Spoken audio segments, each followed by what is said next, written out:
Hey guys, today I was part of the Young Global Leaders debate. It was actually under the patronage of His Highness Sheikh Saud bin Saqr Al-Qasimi, who's the ruler of Ras Al Khaimah here in the UAE. And it was all about economic development, social growth, and the empowerment of the youth.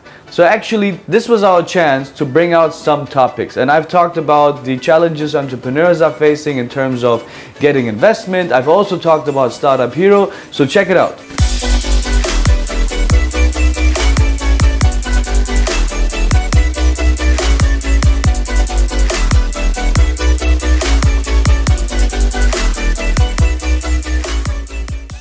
Yes, so let's start with the topic. So first of all, I believe, money solves almost every issue.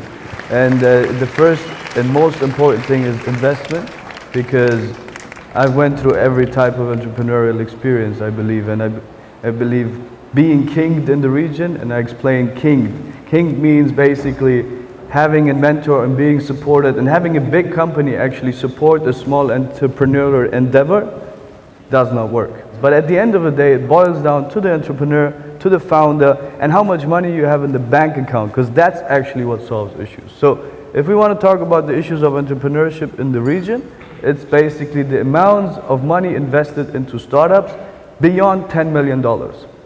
Before that, we can cover it. We can cover it with business angels, we can cover it with our venture capital funds, and then until $75 million.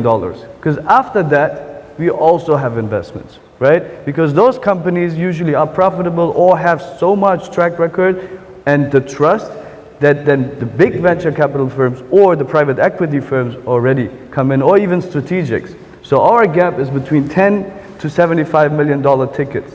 So if you want to help entrepreneurs, that's where we need help. So of course, I've been involved in universities. I'm a board member of a university where I'm involved in building syllabus for these students. And what I see, what they're learning, especially in the digital field, is outdated. Obviously, we have an issue here because people teaching don't want to relearn everything, right? So if you want to push it there and say, yo, I don't think that .NET or ASP or whatever they're learning now, or these languages are outdated, they will not listen, because it at the end of the day would mean you are redundant. We need a new professor. So what we need to do here is actually not only work on the investor side, but also work on the education side. Because is that entrepreneur worth investment? I mean, at the end of the day, you can't invest into someone who's not worth the investment, or who doesn't know what to do. So it's the business education, but also in digital firms mostly, is the education they learn in the technology field, which is completely outdated in the university, so they learn it at home. So the best tech geeks we have in the region, they haven't learned it in the university. They learned it on their own. So, I mean, it takes 3 to 4 years to create a new structure in universities. So if you ask me, these are the two areas. We need to work on both. So it's actually never a small opportunity. So I really look at the largest industries possible. So we started with fashion. Back then when I came here, then it was electronics with Souk.com, which is merged with Sokar.com, and now it's automotive, and there are probably 2 or 3 other industries which will get disrupted. But always what we do is disrupt with technology. So we believe that there are outdated industries, very large industries, which are underserved with technology optimization. So if you look at SellAnyCar.com, it's actually nothing else than a technology platform. It's a marketplace. We don't own any car, we don't have any inventory. We are the largest used car trader in the country, and we have done that within 18 months of launching.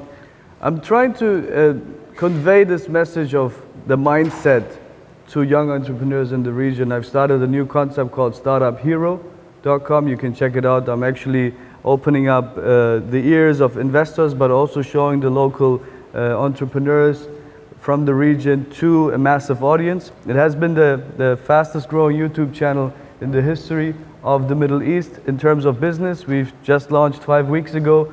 It crossed 150,000 subscribers yesterday. So we are actually extremely fast growing. It shows also that this is missing. So having said that, in terms of what people or the young entrepreneurs could learn from me, I believe one thing is just my mindset. I really don't believe that anything is impossible, especially here, especially in Dubai, where the government actually has the same mindset. So that's why I'm here. It's not because it's tax-free. I think that's the second most important thing. But the most important thing is that the government goes into the same direction I would go, right? It's exactly conform to an entrepreneurial endeavor. If I look at Dubai, it's the perfect startup. So that's one. The whole infrastructure here is perfect for entrepreneurial startups, actually endeavors in general. So there's no excuse for entrepreneurs not to start something. I believe it's just getting away from all these excuses and just get it done.